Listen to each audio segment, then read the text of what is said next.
સ્વામિનારાયણ. સ્વામિનારાયણ રસોઈમાં તમારું બધાનું સ્વાગત છે. આજે હું એક ન્યૂ રેસીપી લઈને આવી છું, બ્રેડ પીઝા અને ચીલી ફ્લેક્સ કેવી રીતે બને એ હું પણ તમને શીખવાડીશ. ચલો આપણે રેસીપી બનાવીએ, સ્ટાર્ટ કરીએ.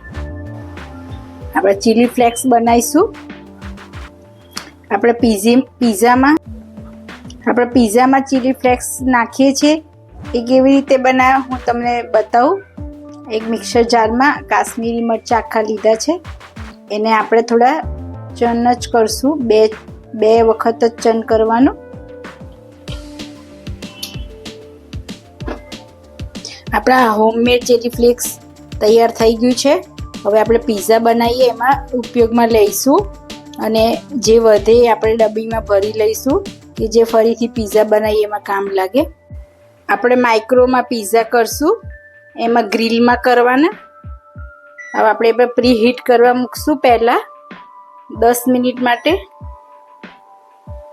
ત્યાં સુધી આપણે પીઝા બેઝ તૈયાર કરી દઈએ, બ્રેડ પીઝા બેઝ.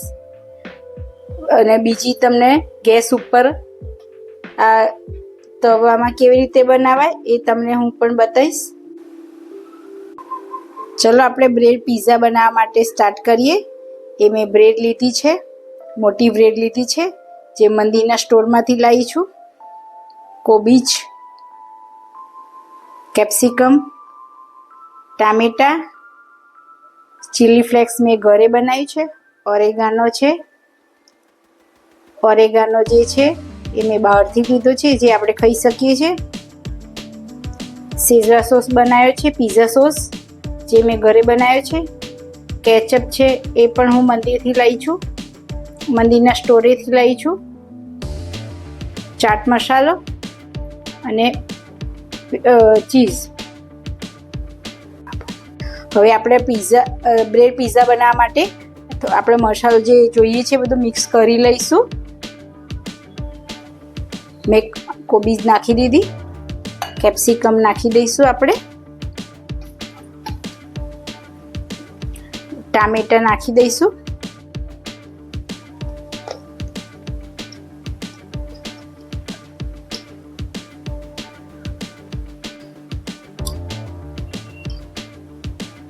આપણે 1 ચમચી સોસ ઉમેરશું. ચીલી ફ્લેક્સ નાખશું, હોમમેડ છે આપણો. ઓરેગાનો નાખશું.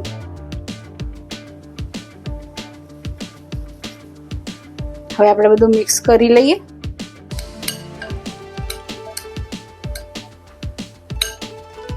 ચલો હવે આપણે બ્રેડ ઉપર પાથરશું.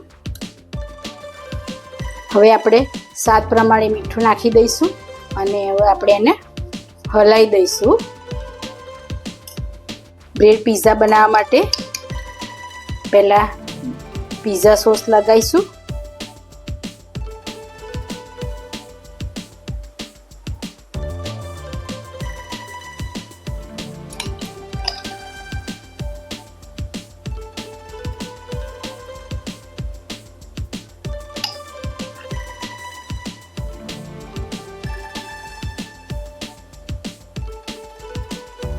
પછી આપણે કેચઅપ લગાવીશું.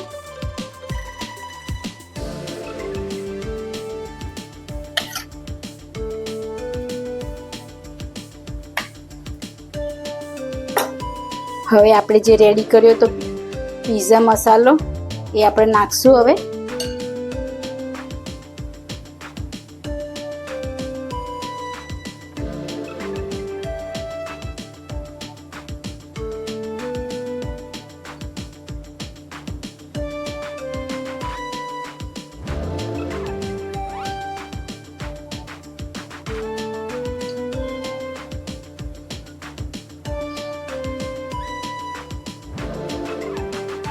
હવે આપણે એની પર ઓરેગાનો અને ચીલી ફ્લેક્સ નાખશું.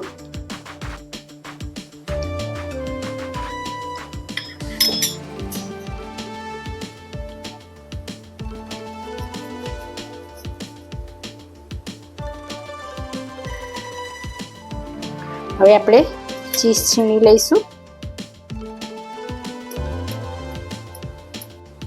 હવે આપણે બીજા બીજામાં પણ છીણી લઈશું.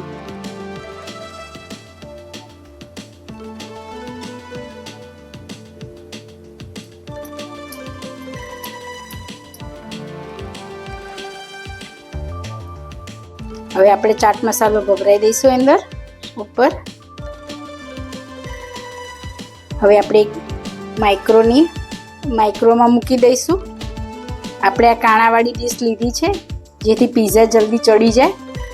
ચલો આપણે માઇક્રોમાં મૂકીએ. આપણે પહેલાં પ્રી હીટ કરી લીધું હતું. હવે આપણે એમાં માઇક્રોમાં મૂકી દઈશું અને ગ્રીલ કરવા આપણે ગ્રીલમાં 10 મિનિટ માટે મૂકી દઈશું. સ્ટાર્ટ કરશું. આપણે આ બીજા 2 પીઝા રેડી કર્યા. હવે આપણે એની ગેસ ઉપર મૂકશું. જો કોઈની પાસે માઇક્રો ના હોય તો આવી રીતે એ પણ ગેસ ઉપર પાનમાં મૂકી શકો છો.